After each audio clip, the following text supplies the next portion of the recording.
Hello, welcome to the sideboard one last time here at the StarCityGames.com Open Series in Cincinnati. I'm Nick Miller alongside Todd Anderson. Congratulations, Thanks, sir. man. Thanks. I really Making history.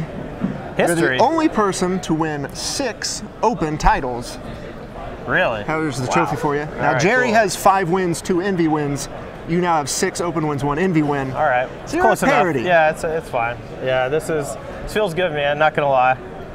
Cincinnati, a pretty good venue to you. You've won a standard Open in this building before. Yeah. But Infect in Modern is a new choice for you. We've seen you make your bones with Team or Twin, following Tom Ross's lead here with Infect, doing it pretty good. Yeah, I mean, sometimes you just gotta trust your gut. I've had a couple bad tournaments in Modern with Rug Twin or Team or Twin, and you know, sometimes you just gotta know when to give up the ghosts and just find a new angle of attack.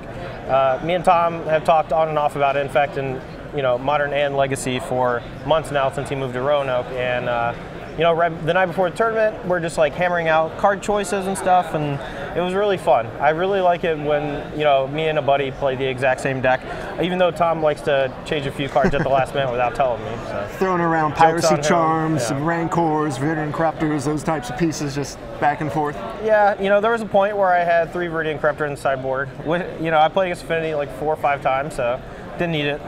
YOLO.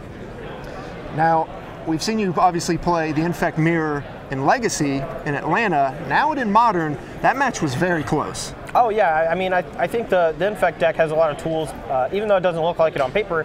Cards like Vines of the Vastwood, figuring out when to kill Spellskite, how to kill Spellskite, how many Twisted Images you bring to the table, things like that.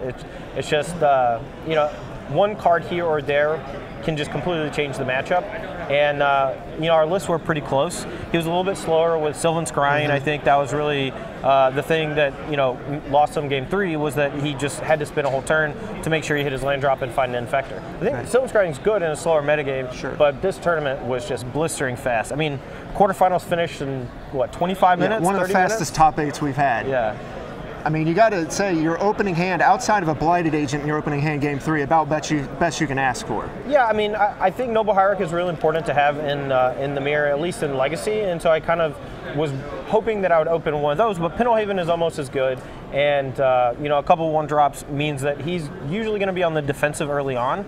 He at least has the respect, like I have a Pump Spell, and he might trade off even a Blighted Agent for one of my Glistener Elves just for fear of dying. And he ended up trading away just like some early stuff. I drew the Twisted Image for the Noble Hierarch, and that slowed him down tremendously. That was huge. Ultimately, I just wanted to make sure, like, I don't know if you watch. I assume you watched, right? I was there. Yeah, he was sitting right next to me. I don't know why I forgot that. I was in the zone, man. Sorry. But I had Seer Visions in hand like the entire game. And I actually brought it back in for game 3 when I had sided it out because I didn't think I'd have enough time.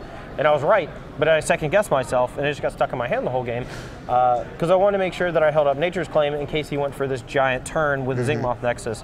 And even though he used Become Immense, there's a small chance that I just die if he goes like Vines Mutagenic Growth. Mutagenic Growth is the only line there. Yeah, and so when he drew the land for the turn and attacked, I was like, okay, so the only 3 cards that can kill me are Mutagenic Growth, Become Immense, Vines of Vastwood, or Apostle's Blessing. And when he cast Become Immense, I was just like, oh god, here it comes. And then he didn't have the Mutagenic Growth. He only had 2 of 3. 2 of 3. So. But yeah, I was sniffing that Vines of Vastwood the whole time. Yeah. Well, it was a great run. Now we got to look long term here. You're about 10th place on the leaderboard coming into this. Got a lot of points here. I got to think you're looking to try to get a Players' Championship slot here. Yeah, I mean, if it cut off right now before this tournament, I think I was in like 7th seed, not qualified at large bid. And I mean, this is going to boost me up there. Hopefully, I'll just win the top points leader this year or this season. That'd be cool. Haven't done that yet. So. Well, Todd, it's always great watching you take down a tournament. Congratulations once again. Really appreciate it, Nick. I'm going to send it back over to Patrick and Cedric one last time here in Cincinnati.